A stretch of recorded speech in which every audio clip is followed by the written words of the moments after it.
ଜୟ ଜଗନ୍ନାଥ ଦର୍ଶକ ବନ୍ଧୁ ଆସନ୍ତୁ ଜାଣିବା ଆଜିର ସ୍ପେଶାଲ ଖବରରେ ସଂଚାର ସାଥୀ ଆପ୍ ବିଷୟରେ। ସଂଚାର ସାଥୀ ଆପ୍ ଆଜ୍ଞା ହଁ, ବର୍ତ୍ତମାନ ସବୁ ମୋବାଇଲରେ ସଂଚାର ସାଥୀ ଆପ୍ ରହିବା ସରକାର ନିଶ୍ଚିନ୍ତ କରିଛନ୍ତି। ଏହି ସଂଚାର ସାଥୀ ଆପ୍ ମାଧ୍ୟମରେ ଆପଣ ଆପଣମାନଙ୍କର ମୋବାଇଲକୁ ଟ୍ରାକ୍ କରିପାରିବେ। ଆଜ୍ଞା ହଁ, ଆପଣମାନେ ତ ଜାଣିଥିବେ ମୋବାଇଲ ଆଜିକାଲି ଜୀବନରେ କେତେ ବ୍ୟବହାରୀ ଜିନିଷ ହୋଇପଡ଼ିଛି। ସେଥିମଧ୍ୟରୁ ମୋବାଇଲ ଆମ ଦୈନନ୍ଦିନ ଜୀବନର ଏକ ଅଙ୍ଗ ହୋଇସାରିଛି। କିନ୍ତୁ ମୋବାଇଲଟି ହଜିଗଲେ କିମ୍ବା ମୋବାଇଲଟି ଚୋରି ହୋଇଗଲେ ଲୋକମାନେ କି ପ୍ରକାର ହଇରାଣର ସମ୍ମୁଖୀନ ହୋଇଛନ୍ତି ତାହା ହୁଏତ ଆପଣମାନେ ଅନୁଭବ କରିଥିବେ।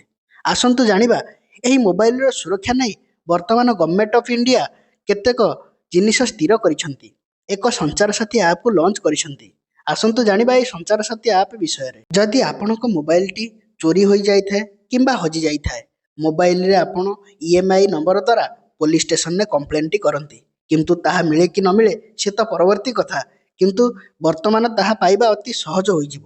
ଆଜ୍ଞା ହଁ, ସଂଚାର ସାଥୀ ଆପ୍ ମାଧ୍ୟମରେ ଆପଣମାନେ ଆପଣମାନଙ୍କ ନିଜ ମୋବାଇଲକୁ ଖୋଜିପାରିବେ କିମ୍ବା ନିଜ ମୋବାଇଲକୁ ବ୍ଲକ୍ କରିପାରିବେ ଏବଂ ନିଜ ମୋବାଇଲକୁ ବହୁତ ଶୀଘ୍ର ଟ୍ରାକ୍ କରି ଧରିପାରିବେ ଏବଂ ନିଜ ମୋବାଇଲର ଫାଇଦା ମଧ୍ୟ ଉଠାଇପାରିବେ। ଗଭର୍ଣ୍ଣମେଣ୍ଟ ଅଫ୍ ଇଣ୍ଡିଆ ନିୟମ ଅନୁଯାୟୀ ବର୍ତ୍ତମାନ ପ୍ରତ୍ୟେକ ସ୍ମାର୍ଟଫୋନରେ ସଂଚାର ସାଥୀ ଆପ୍ ରହିବା ଏକ ଜରୁରୀ ଅଟେ।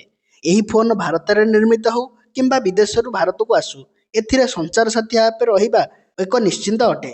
ଏହି ସଂଚାର ସାଥୀ ଆପ୍ ମାଧ୍ୟମରେ ଆପଣ ଆପଣମାନଙ୍କର ମୋବାଇଲ ହଜିଗଲେ କିମ୍ବା ମୋବାଇଲ ଚୋରି ହୋଇଗଲେ ତାହା ତୁରନ୍ତ ପାଇପାରିବେ। ଯଦି ଆପଣଙ୍କ ମୋବାଇଲଟି ହଜିଯାଏ କିମ୍ବା ଚୋରି ହୋଇଯାଏ, ତେବେ ଆସନ୍ତୁ ଜାଣିବା ସଂଚାର ସାଥୀ ଆପ୍ ମାଧ୍ୟମରେ ଆପଣ ତାହାକୁ କେମିତି ପାଇପାରିବେ। ସଂଚାର ସାଥୀ .gov.in ପୋର୍ଟାଲକୁ ଯାଇ ସେଥିରେ ଥିବା ବ୍ଲକ୍ ଷ୍ଟୋନ୍ କିମ୍ବା ଲାଷ୍ଟ ମୋବାଇଲ ବିକଳ୍ପକୁ ବାଛିବେ। ୱେବସାଇଟରେ ମୋବାଇଲର ଏବଂ ନିଜର ସମ୍ପୂର୍ଣ୍ଣ ମଗାଯାଇଥିବା ବିବରଣୀକୁ ପ୍ରଦାନ କରିବେ। ବିବରଣୀରେ mobile number, IMEI number, brand ନାମ ଏବଂ ଡିଭାଇସ୍ ମଡେଲ, ମୋବାଇଲ କିଣିବାର ଇନଭଏସ୍ ତଥ୍ୟ ଯାହାକି ମୋବାଇଲ କିଣିବାର ପ୍ରମାଣପତ୍ର, ମୋବାଇଲ ଚୋରି ହୋଇଥିବାର ସ୍ଥାନ, ଚୋରି କିମ୍ବା ହଜିଯାଇଥିବାର ତାରିଖ, ପୋଲିସ ଅଭିଯୋଗର ସଂଖ୍ୟା ଏବଂ ପୋଲିସ ଅଭିଯୋଗର ନକଲ ଦାଖଲ କରିବାକୁ ପଡ଼ିବ। ଏହା ସହିତ ମୋବାଇଲ ମାଲିକଙ୍କର ନାମ, ଠିକଣା, ମାଲିକଙ୍କ ପରିଚୟପତ୍ର, ଇମେଲ ID, ମୋବାଇଲ ନମ୍ବର ଆଦି ଦେବାକୁ ପଡ଼ିବ। ସବୁ ତଥ୍ୟ ଦେବା ପରେ ଏକ ସେଲ୍ଫ ଡିକ୍ଲାରେସନ୍ ଫର୍ମ ଆସିବ, ଏହାକୁ ମଧ୍ୟ ଫିଲ୍ଅପ୍ କରିବାକୁ ପଡ଼ିବ। ଏହାପରେ ଆପଣଙ୍କର ଅଭିଯୋଗ ପାଇଁ ଏକ ନମ୍ବର ଜାରି ହୋଇଯିବ। ସେହି ID ନମ୍ବର ଜାଣି ସାରିବା ପରେ ଆପଣମାନେ ଅଭିଯୋଗର ସ୍ଥିତି ଜାଣିପାରିବେ।